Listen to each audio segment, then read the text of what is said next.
വൈകി താങ്കൾക്ക് അയക്കുന്നത്. പക്ഷേ ഈ വീഡിയോയിൽ താങ്കൾക്ക് വളരെ ഇമ്പോർട്ടൻ്റ് ആയുള്ള ഒരുപാട് സംഗതികൾ ഞാൻ പറയുന്നുണ്ട്. ആഴത്തിൽ ഈ വീഡിയോ കേൾക്കുക, മറ്റുള്ളവർക്ക് ഇത് പരിചയപ്പെടുത്തി കൊടുക്കുക. പ്രിയപ്പെട്ടവരെ, ആരാണ് അസൈൻമെന്റ് സമർപ്പിക്കേണ്ടത്? എല്ലാ കുട്ടികളും അസൈൻമെന്റ് സമർപ്പിക്കേണ്ടതുണ്ട്. എപ്പോഴാണ് അസൈൻമെന്റ് സമർപ്പിക്കേണ്ടത്?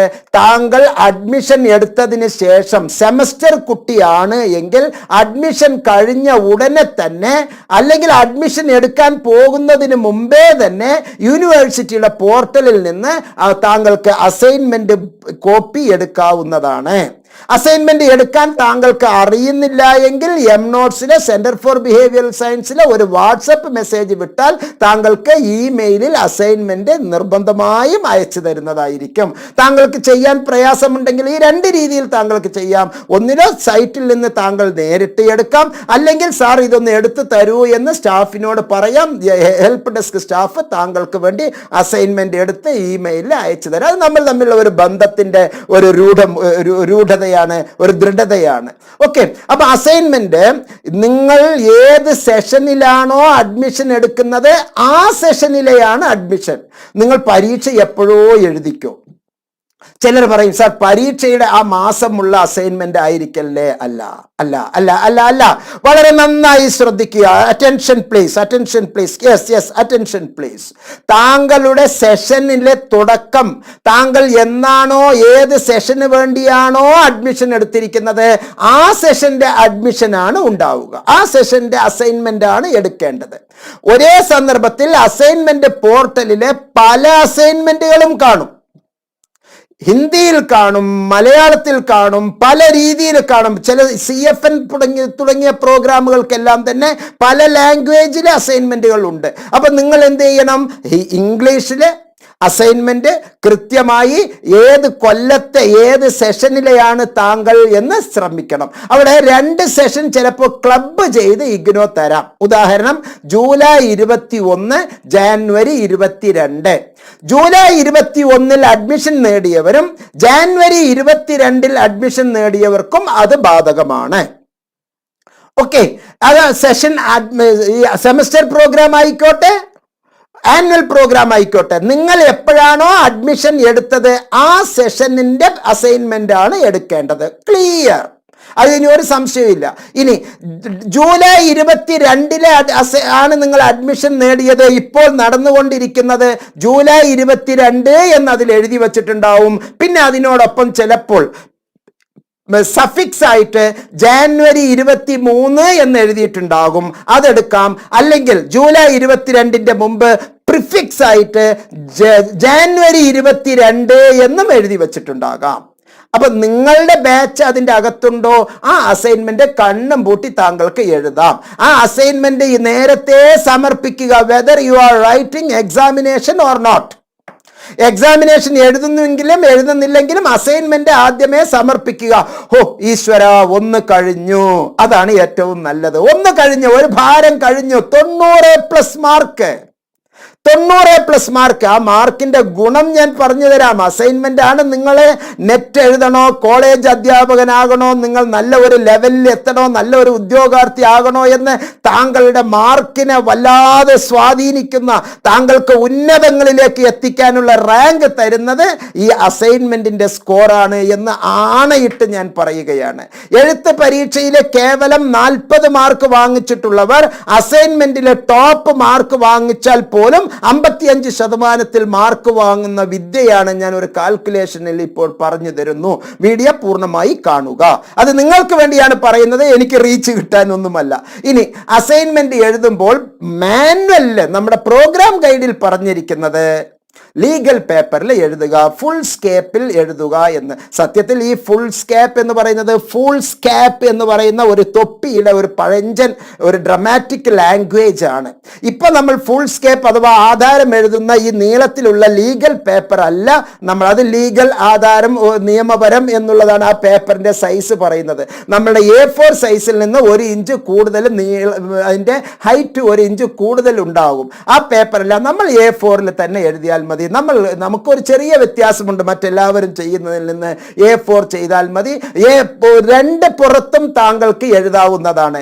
ഈ 30 പേജ്, 300 ഷീറ്റ്, ഒരു പേജിലെ ഞാൻ എഴുതൂ എന്ന് നിങ്ങൾ കിടമത്സരം പിടിച്ചാൽ 240 പേജിലെ പകരം 240 ഷീറ്റ് താങ്കൾക്ക് ചെലവാക്കണം. താങ്കൾ വലിയ ധാരാളിയാണെങ്കിൽ ചെയ്തോളൂ.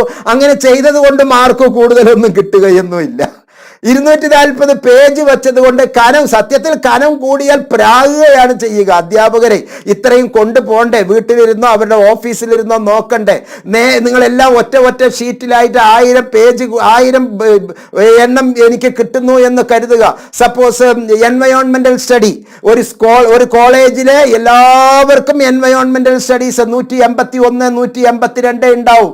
1000 കുട്ടികളുടെ അസൈൻമെന്റ് ഇത്രത്തോളം ഉണ്ടാവും. അപ്പൊ അതിന്റെ ഇവാലുവേഷന്റെ അവസ്ഥ ആലോചിച്ച് നോക്കൂ. നിങ്ങൾ അത് 30 പേജ് 30 ഷീറ്റാക്കി ചെയ്തതുണ്ട് എങ്കിൽ ഏകദേശം 150 കിലോ അതിന്റെ ഭാരം വരും. അതേസമയം നിങ്ങൾ 2 പേജിലും എഴുതുന്നു എങ്കിലോ നിങ്ങൾക്കും കാശ് കുറയ്ക്കാം, എല്ലാവർക്കും കാശ് കുറയ്ക്കാം, അങ്ങേർക്ക് ഭാരവും കുറഞ്ഞു കിട്ടും. ഈ 150 കിലോ എന്നുള്ളത് 75 കിലോവായി കൃത്യമായി ചുരുങ്ങിക്കിട്ടും. 240 പേജ് 240 ഷീറ്റ് ഉപയോഗിക്കുന്നതിന് പകരം 2 പുറത്തിലും എഴുതിയാൽ 120 ഷീറ്റ് നിങ്ങൾക്ക് ലാഭം കിട്ടും.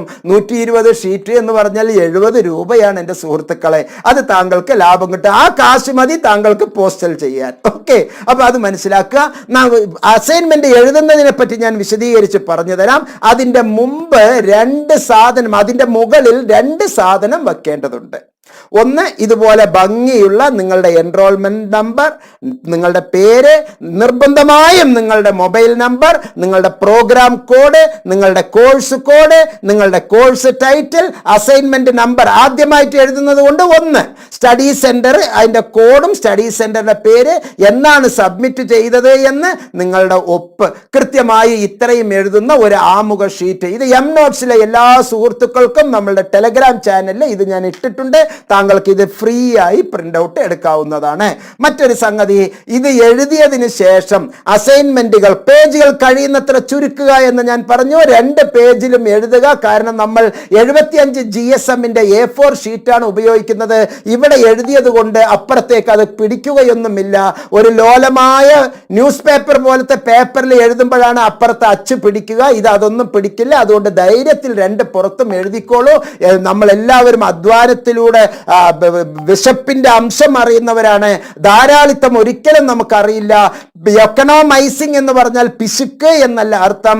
The best use of what is available, ലഭ്യമായ വിഭവങ്ങളിലെ ഏറ്റവും നല്ല രീതിയിൽ വിനിയോഗിക്കുക എന്നുള്ളതാണ്. അതുകൊണ്ട് ഇത്ര മനോഹരമായിട്ട് നമുക്ക് 2 പേജിലും എഴുതാം. ഒരു ഷീറ്റിന്റെ 2 പേജ്, ഒരു ഷീറ്റിന്റെ 2 പേജ്, ഒരു ഷീറ്റിന്റെ 2 പേജ്. നല്ല കട്ടിയുള്ള പേപ്പറാണ് ഒരു ഷീറ്റ്. അതിന്റെ 2 പേജിലും നമുക്ക് ഭംഗിയായിട്ട് എഴുതാവുന്നതാണ്. എന്നിട്ട് അതിനെ പിൻ ചെയ്യുക. ഇത്തരത്തിലുള്ള നാട വാങ്ങുക. ടൈ വാങ്ങിക്കാൻ കിട്ടും. അല്ലെങ്കിൽ സൂചിയും നൂല് കൊണ്ട് കോർക്കുക. സ്റ്റാപ്പിൾ പിന്ന് ചെയ്യുക. വേണമെങ്കിൽ സ്റ്റാപ്പിൾ പിന്ന് ചെയ്യുക. പിന്ന് ചെയ്തിട്ട് ഏറ്റവും അവസാനത്തെ ഭാഗം അതെങ്ങനെ അമർത്തി വിടുക. അല്ലെങ്കിൽ അത് ഒന്നിനോടൊന്ന് കൂട്ടി യോജിക്കാനുള്ള സാധ്യതകൾ ഉണ്ട്. അല്ലെങ്കിൽ സ്റ്റാപ്പിൾ ചെയ്തതിന് ശേഷം സെല്ലോ ടേപ്പ് താങ്കൾക്ക് ഒട്ടിക്കാവുന്നതാണ്. നമ്മുടെ സെല്ലോ ടേപ്പ് ഉണ്ടല്ലോ, ആ സെല്ലോ ടേപ്പ്, ഇത്തരത്തിലുള്ള സെല്ലോ ടേപ്പ് ഉണ്ടല്ലോ, ആ സെല്ലോ ടേപ്പ് കൃത്യമായി അത് നീട്ടി വലിച്ച് 2 ഭാഗത്തും കൂടി ഇങ്ങനെ ചേർത്തി താങ്കൾക്ക് ഒട്ടിച്ച് വിടാവുന്നതാണ് സെല്ലോ ടേപ്പ്. ഇൻസുലേഷൻ ടേപ്പ് അല്ലട്ടോ, അത് വേറെ ഒരു തരത്തിലാണ്. ഇൻസുലേഷൻ ടേപ്പ് വയറിങ്ങിന് ഉപയോഗിക്കുന്നത്. സെല്ലോ ടേപ്പ് താങ്കൾക്ക് ഉപയോഗിക്കാം. അല്ലെങ്കിൽ ഇതുപോലെ നാട കൊണ്ട് അപ്പൊ നാട കൊണ്ട് ചെയ്യുമ്പോൾ അതിൻ്റെ അറ്റത്ത് ഇരുമ്പിന്റെ അംശം ഉണ്ടാവും. ഇരുമ്പിന്റെ അംശം ഇപ്പോൾ ഞാൻ ഈ കാണിക്കുന്ന ഇതിലാണെങ്കിൽ ഇരുമ്പിന്റെ അംശം ഒരു നീളത്തിലാണ് ഉണ്ടാവുക. നീളത്തിൽ അതിന്റെ ആ നൂലിന്റെ അതിനോടൊപ്പം തന്നെ ആയിരിക്കും ഉണ്ടാവുക. അത് വലിയ ബുദ്ധിമുട്ടില്ല. പക്ഷെ ചുവപ്പ് വെള്ള നിറത്തിൽ വരുന്ന ഒരു ടൈയുടെ ട്വിന്ന്, ആ ട്വിന്ന് അത് കിട്ടുമ്പോൾ അതിലൊരു ഇരുമ്പിന്റെ ഒരു അംശം ഇങ്ങനെ വിലങ്ങനെയാണ് ഉണ്ടാകുക. ഇവിടെ നൂലുണ്ടാവും, അതിങ്ങനെ വിലങ്ങനെയായിരിക്കും. അതിൻ്റെ അറ്റത്ത് ഒരു ചെറിയ കൂർത്ത ഭാഗമുണ്ടാവും. അത് മറ്റുള്ളവരെല്ലാം കീറി മുറിക്കും. ഷർട്ടുകളെല്ലാം ചിലപ്പോൾ കീറും. അങ്ങനെയാണെങ്കിൽ ആ ഭാഗം കട്ട് ചെയ്ത് മാത്രം വിടുക. പിന്നെ അത് ഉരുക്കി കളയാനൊന്നും നിൽക്കണ്ട, വെറുതെ കട്ട് ചെയ്ത് വിടുക. എന്നിട്ട് ഭംഗിയായി ഇത്തരത്തിൽ നിങ്ങളത് ടൈ ചെയ്ത് ഉറപ്പിച്ച് വെക്കുക. അല്ലെങ്കിൽ ഈ അറ്റം മുതൽ മുതൽ ഈ അറ്റം വരെ ഈ അങ്ങനെ ഇങ്ങനെ കൃത്യമായി നൂലുകൊണ്ട് ബൈൻഡ് ചെയ്യുന്നത് പോലെ നൂലുകൊണ്ട് തുന്നിക്കൂട്ടുക, അല്ലെങ്കിൽ ഇവിടുന്ന് ഇങ്ങനെ ഇവിടുന്ന് ഇങ്ങനെ ഇവിടുന്ന് ഇങ്ങനെ ഇവിടുന്ന് ഇങ്ങനെ ഇവിടുന്ന് ഇങ്ങനെ നൂലുകൊണ്ട് ടൈ ചെയ്യുക, അല്ലെങ്കിൽ ഇവിടെയും ഇവിടെയും ഇവിടെയും ഇവിടെയും ഇവിടെയും സ്റ്റാപ്പിൾ ചെയ്ത് അതിൻ്റെ അടിഭാഗം വളഞ്ഞു നിൽക്കുന്ന ഭാഗം നന്നായിട്ട് ഒരു ഇരുമ്പ് കഷ്ണം കൊണ്ടോ കത്തി കൊണ്ടോ എന്തെങ്കിലും കൊണ്ട് അത് അമർത്തിയിട്ട് പരത്തി വയ്ക്കുക. ഇങ്ങനെ വളഞ്ഞു നിൽക്കാതെ പരത്തി വയ്ക്കുക. ഇത് വളരെ